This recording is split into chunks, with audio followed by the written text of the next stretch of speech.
With the new year still less than 2 weeks old and the 44th PBA season set to commence, let us take a look at each team's most burning question heading into the new year.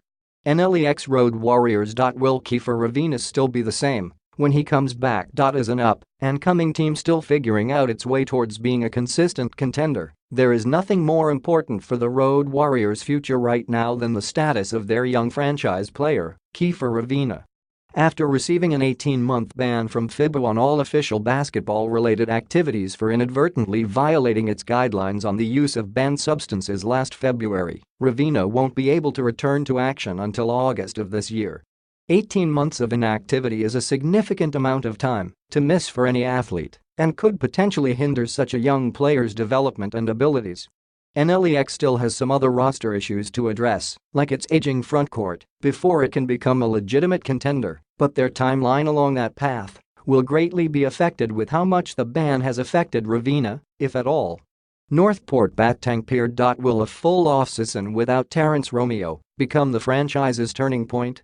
Ever since drafting Terrence Romeo in just its second year in the PBA, the Northport, then Globalport, franchise has been, for better or for worse, pretty much synonymous with the flamboyant guard out of FU.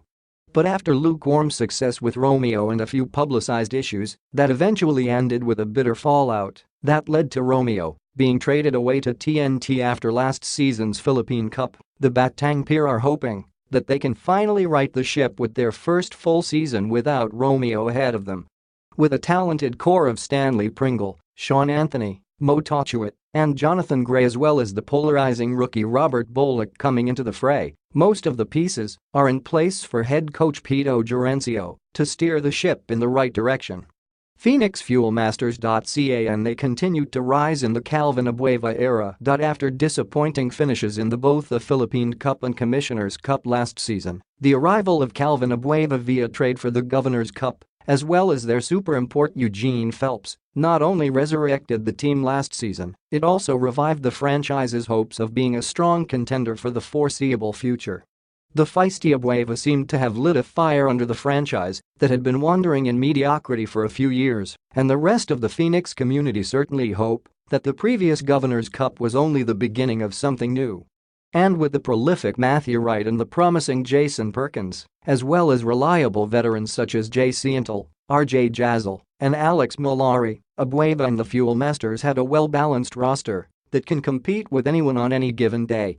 Rain or shine. Elasto Painters. How high is the team ceiling? Speaking about well-balanced rosters, no other team probably embodies being well-balanced as much as Rain or Shine has throughout the years. Ever since Yang Yao's time at the helm up to today with coach Caloy Garcia, the Rain or Shine franchise has always taken pride in how it gets the most out of every player and its equal opportunity system. That formula has led the franchise to consistently being a top 5 team in the PBA. But with star-studded teams such as San Miguel, Ginebra, Magnolia, and TNT constantly dominating the league, and with other teams looking to catch up through trades or the draft, one must wonder how much higher this Elasto Painters team's ceiling is when they don't really have a reliable go-to-star option on their roster, particularly in the Philippine Cup. Even Alaska, which is also known for its egalitarian style of play, have Vic Manuel to go to in times of desperate need for production. And with Chris Hughes' retirement, Rain or Shine just lost one of its most reliable creators. With a front-court rotation led by Raymond Almazan, Bo Belga, and Gabe Norwood, Rain or Shine is perhaps the only team that can boast that they have the personnel to contain the intimidating front lines of San Miguel and Ginebra. However, the problem lies on the offensive end, where none of the aforementioned players as well as their backcourt are reliable creators they can go to when the offense isn't running smoothly. Maybe their top rookie, JJ Alejandro, a do-it-all guard out of NU, can help in that regard. But pinning championship hopes on a rookie is far from ideal. San Miguel Beerman. How much is too much? The rich get richer, as they say. As if the acquisition of Christian Standhardinger in last year's draft was not enough for the 4-time defending Philippine Cup champions, the Beermen went ahead and pried a disgruntled Terrence Romeo away from TNT to further shore up their lineup. Oh, and they also got Jimmy Alapag, one of the greatest point guards in PBA history who is perceived as one of the most promising coaches today, to be an assistant coach.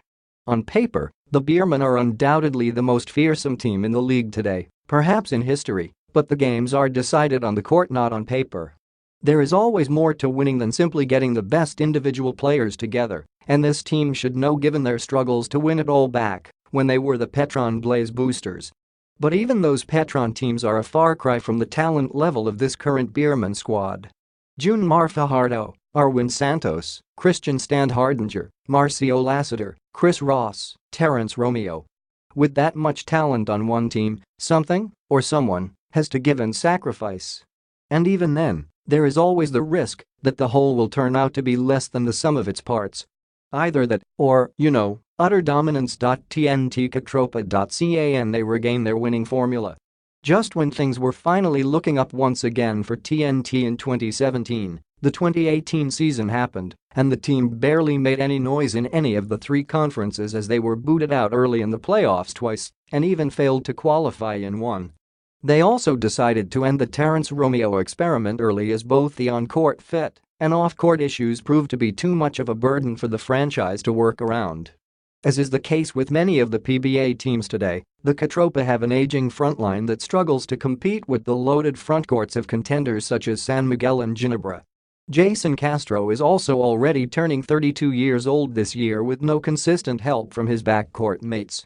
To once again be considered elite, this upcoming season should be the year that the younger players such as Jericho Cruz, R.R. Garcia, Roger Pogoy, and most especially Troy Rosario make a leap in their production and roles in the team to help Castro in carrying the load.